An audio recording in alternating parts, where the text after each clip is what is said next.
If you own or ride an e-bike and you live in the UK, then listen up, because there's a brand new law that's just been introduced that can see your bike be crushed within 48 hours. In this video, I'm going to be discussing why this new 48-hour law has been brought into place and what it means for us e-bike or e-moto owners, and also what you can do to prevent this from happening to you. So here's the deal. Under the new crime and policing bill, police are now able to seize your e-bike, e-motor or even e-scooter and then crush it within 48 hours of it being seized. Now previously you had 14 days to be able to retrieve your bike once it had been seized. This then gave you time to collect all the relevant information, appeal the case, provide all the relevant paperwork to the police, such as the paperwork proving that you're the registered keeper, insurance, MOT, that sort of thing. Now let's be honest, if you are riding one of these and it does get seized from the police, in most cases you're not going to have these documents. That's why you are being stopped and that's why the bike is being seized. But you can appeal it. So if you can prove that you were riding legally, somewhere you were permitted to ride, those sorts of things, but you used to have 14 days to bring a case forward to the police to prove that everything was above board, you could then appeal it and then in some circumstances get the bike back. Now this has been cut to 48 hours. The other thing to bear in mind as well is you do not need to be accused of any sort of offence and you don't need to be prosecuted. As long as the police have got grounds to seize that bike, that is it, game over. They can now crush it within that 48-hour period. So why now has the government decided to change this time period from 14 days down to 48 hours? So according to the police and the Home Office, this is a massive crackdown to prevent antisocial behaviour and street crime. That is the exact words that they are using. And if you're subscribed to my channel or you have an e-bike or an e-moto, then you would have been tarnished under this brush that we are all up to no good, we are all in street gangs, we are all dealing drugs, and we definitely all go around stealing people's phones. So that is exactly why they've now decided to change this law, to prevent people from riding the bikes, because if they do get seized, they will lose it within 48 hours and they have no way of really gathering any information to be able to appeal it. The police have also said that unregistered e-bikes are more than likely being used in these crimes, dealing drugs and phone snatching. Now let's open that up to the comments, because I know all the people that don't have e-motos or e-bikes or ride an e-scooter or anything like that are going to 100% say, yep, that's exactly right, they are all bad people, they are all committing crimes, stealing phones and dealing drugs. To me, that's a little bit like saying anyone that owns a lighter or a box of matches is an arsonist, and all they do is go around and lighting fires and destroying lives. It's a bold claim. Now don't get me wrong, like I've said a million times before, yes, 100% these bikes are being used for crime. I did a little bit of research into phone theft in London. Now last year there was over 90,000 reported thefts of phones. It didn't give me the exact stat of how many were involving any sort of e-bike or e-scooter, but just from the footage online, just from what you're seeing in mainstream media, I would guess that there is an awful lot. So I'm not saying that everyone that owns one of these bikes is an absolute angel. They are definitely not. They are the drug dealer's choice of transport, they are the perfect getaway vehicle, and quite clearly the police and the government have had enough. And the reason this really makes me laugh is because if you look at some of the other issues within the UK at the moment, and we have got some really serious issues.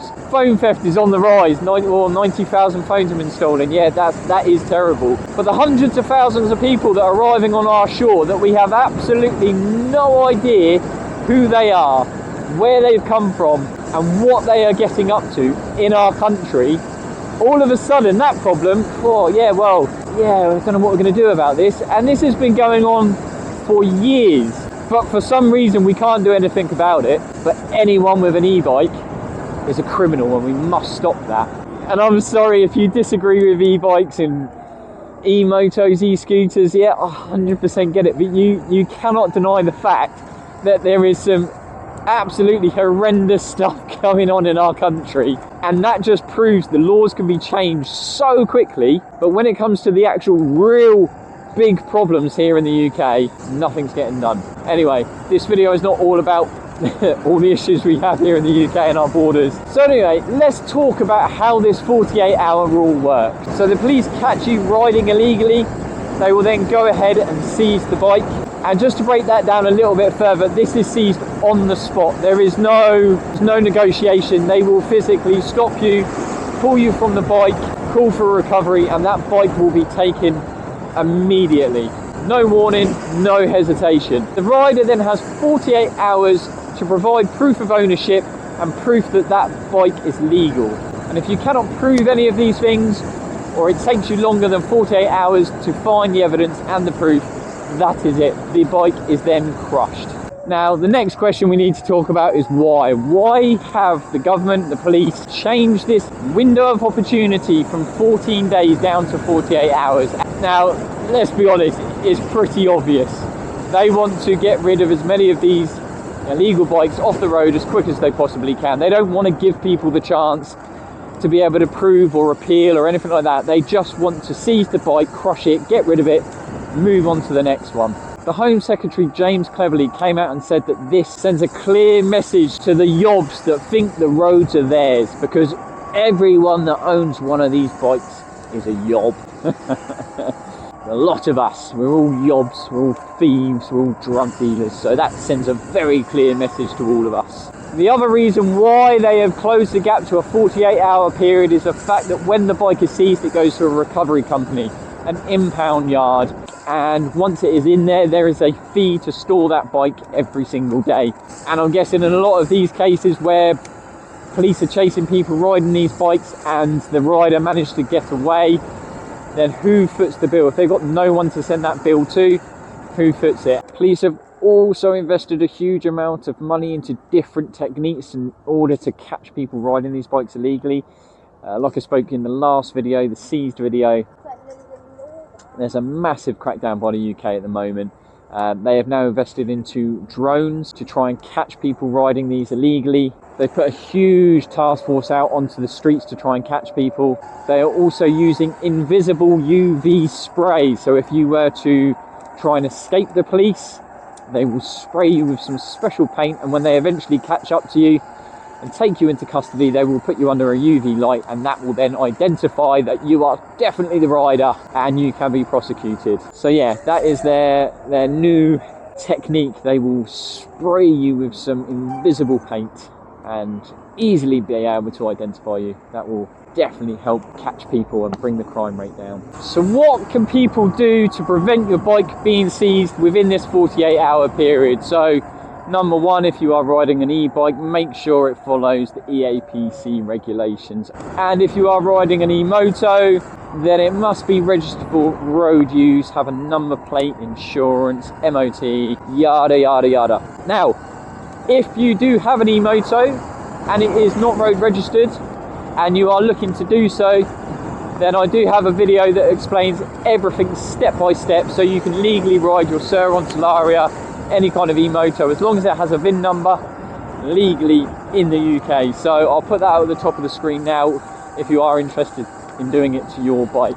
But yeah, let me know your thoughts in the comments. Is this a great move for public safety, or are innocent e-bike riders getting caught in the crossfire? I must admit, since I've registered my Surron for road use, I have been past, sat next to, been behind a ton of police, and not once have I been pulled over, stopped, talked to. And it does take a huge amount of pressure and actually makes it a little bit more enjoyable knowing that I can leave the house, ride it legally, and not risk having this bike taken off me and crushed, losing the thousands of pounds that I put into the bike. So, but yeah, drop them in the comments. Have you had any experience with having a bike seized? What's your thoughts on the whole subject? If you've enjoyed this video, then please go ahead and give it a thumbs up, and if you haven't done already, please go ahead and hit that subscribe button. But as always, thank you ever so much for watching, and I will see you in the next one. Take it easy.